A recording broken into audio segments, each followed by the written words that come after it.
যাকে হারিয়ে কাঁদছ সে কি ফিরে আসবে? আল্লাহর দেওয়া এই ৭টি স্পষ্ট ইঙ্গিত দেখে বুঝে নাও সে আপনার জীবনে আবার ফিরে আসবে কিনা। আজকের ভিডিওটি শুধুমাত্র তাদের জন্য যারা তার প্রিয় মানুষটিকে হারিয়ে ফেলে অনেক বেশি কান্না করছেন। ভিডিওটি অনেক বেশি গুরুত্বপূর্ণ, তাই ভিডিওটি না টেনে শেষ পর্যন্ত দেখুন।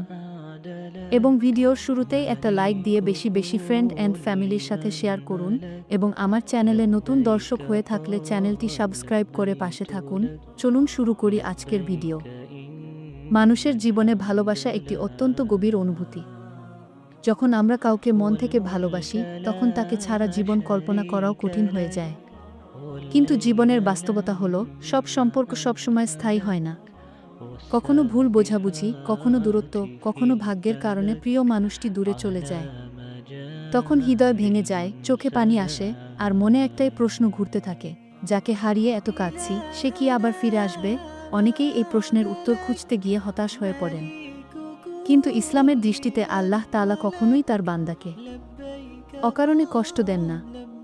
প্রতিটি বিচ্ছেদ, প্রতিটি কষ্টের পেছনে থাকে একটি গভীর হিকমত। অনেক সময় আল্লাহ আমাদের কিছু ইঙ্গিত দেন যা বুঝিয়ে দেয় ভবিষ্যতে কি হতে পারে।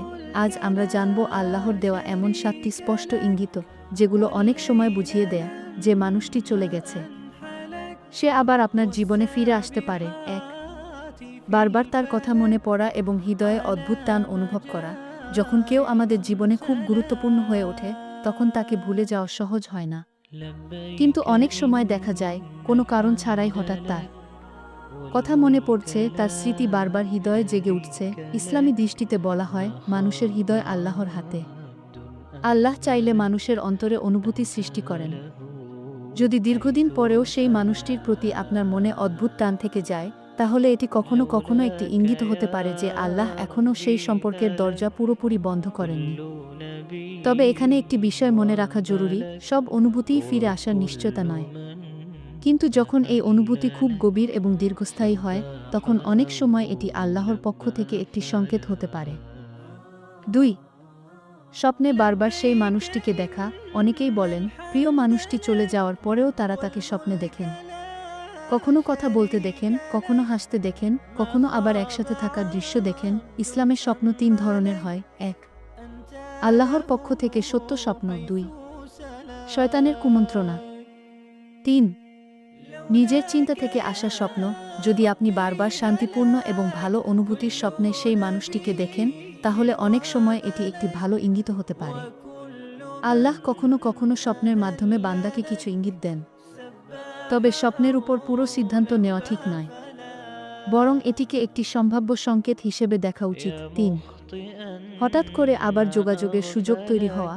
কখনো এমন হয় আপনি অনেক দিন ধরে কোনো যোগাযোগ করেননি, কিন্তু হঠাৎ কোনোভাবে আবার যোগাযোগের সুযোগ তৈরি হয়ে যায়। হয়তো কোনো বন্ধুর মাধ্যমে খবর পেলেন, হয়তো সোশ্যাল মিডিয়ায় হঠাৎ কথা হয়ে গেল। অনেক সময় এমন ঘটনা কাকতালীয় মনে হলেও বাস্তবে আল্লাহর পরিকল্পনার অংশ হতে পারে। কারণ আল্লাহ চাইলে এমন পরিস্থিতি তৈরি করতে পারেন যেখানে দুইজন মানুষ আবার একে অপরের সামনে আসে। যদি এমন সুযোগ বারবার তৈরি হয় তাহলে সেটি একটি গুরুত্বপূর্ণ ইঙ্গিত হতে পারে। ৪. দোয়া করার পর হৃদয়ে শান্তি অনুভব করা। যখন কেউ খুব কষ্টে থাকে তখন সে আল্লাহর কাছে কান্নাকাটি করে দোয়া করে। যদি আপনি আল্লাহর কাছে সেই মানুষটির জন্য দোয়া করেন এবং দোয়ার পর মনে অদ্ভুত শান্তি অনুভব করেন তাহলে এটি একটি ভালো লক্ষণ হতে পারে। কারণ আল্লাহ যখন কোনো বান্দার দোয়া কবুল করতে চান তখন তার অন্তরে এক ধরনের প্রশান্তি দেন। এই প্রশান্তি অনেক সময় বুঝিয়ে দেয়া আল্লাহ আপনার কথা শুনছেন এবং তার পরিকল্পনা চলছে। ৫. জীবনে অদ্ভুত ইতিবাচক পরিবর্তন আসা। কখনো বিচ্ছেদের পর মানুষ নিজের জীবনকে বদলে ফেলতে শুরু করে। সে আল্লাহর দিকে বেশি মনোযোগ দেয়, নামাজ পড়তে শুরু করে, খারাপ অভ্যাস ছেড়ে দেয়। যদি আপনার জীবনে এমন ইতিবাচক পরিবর্তন আসে তাহলে এটি হতে পারে আল্লাহ আপনাকে নতুনভাবে গড়ে তুলছেন। অনেক সময় আল্লাহ দুইজন মানুষকে কিছু সময়ের জন্য আলাদা করেন যাতে তারা নিজেদের ঠিক করতে পারে। তারপর যখন তারা আবার দেখা করে তখন তাদের সম্পর্ক আগের চেয়ে অনেক বেশি সুন্দর হয়ে ওঠে। ৬. সেই মানুষটিও আপনার খোঁজ নেওয়া শুরু করে। আরেকটি বড় ইঙ্গিত হলো যে মানুষটি চলে গিয়েছিল সে যদি আবার আপনার খবর নিতে শুরু করে, হয়তো সরাসরি নয় কিন্তু অন্য কারো মাধ্যমে আপনার খবর নিচ্ছে, এটি প্রায় বোঝায় যে তার মনেও এখনও কিছু অনুভূতি রয়ে গেছে। মানুষের হৃদয় পরিবর্তন করার ক্ষমতা একমাত্র আল্লাহর। তাই যদি সে আবার আপনার দিকে ফিরে তাকাতে শুরু করে, তাহলে এটি একটি গুরুত্বপূর্ণ সংকেত হতে পারে। 7 কিন্তু জীবনে বারবার এমন পরিস্থিতির মুখোমুখি হওয়া। অনেক সময় দেখা যায় আপনি সেই মানুষটিকে ভুলে যাওয়ার চেষ্টা করছেন, কিন্তু জীবনে বারবার এমন পরিস্থিতি তৈরি হচ্ছে যা তাকে মনে করিয়ে দেয়া, হয়তো একই জায়গায় দেখা হয়ে যাচ্ছে, হয়তো একই বিষয় নিয়ে কথা উঠছে। এই পুনরাবৃত্তি অনেক সময় একটি ইঙ্গিত হতে পারে যে আল্লাহ এখনও সেই গল্পের শেষ লিখে দেননি। গুরুত্বপূর্ণ একটি সত্য এখানে একটি বিষয় খুব স্পষ্টভাবে বুঝতে হবে, সব ইঙ্গিত মানেই সে অবশ্যই ফিরে আসবে এমন নয়। আল্লাহ কখনো কখনো আমাদের এমন কিছু থেকে দূরে রাখেন যা আমরা খুব চাই, কিন্তু যা আমাদের জন্য ভালো নয়। আবার কখনো তিনি এমন কিছু ফিরিয়ে দেন যা আমাদের জীবনের জন্য বরকত হয়ে আসে। তাই একজন মুমিনের উচিত দুটি জিনিস সবসময় মনে রাখা: 1 দোয়া করা, 2 আল্লাহর ফয়সালার উপর ভরসা রাখা। যদি সে ফিরে না আসে, অনেক সময় আমরা কাউকে খুব ভালোবাসি কিন্তু সে আমাদের নসিবে থাকে না, তখন আল্লাহ আমাদের জন্য আরও ভালো কিছু প্রস্তুত করে রাখেন। কুরআনে আল্লাহ বলেন, হতে পারে তোমরা কোনো কিছু অপছন্দ করছো, অথচ সেটাই তোমাদের জন্য কল্যাণকর। এই আয়াত আমাদের শেখায় মানুষ সব কিছু বোঝে না, কিন্তু আল্লাহ সব জানেন। শেষ কথা, যাকে হারিয়ে আপনি কাঁদছেন সে হয়তো আবার ফিরে আসতে পারে। আল্লাহ চাইলে সবই সম্ভব।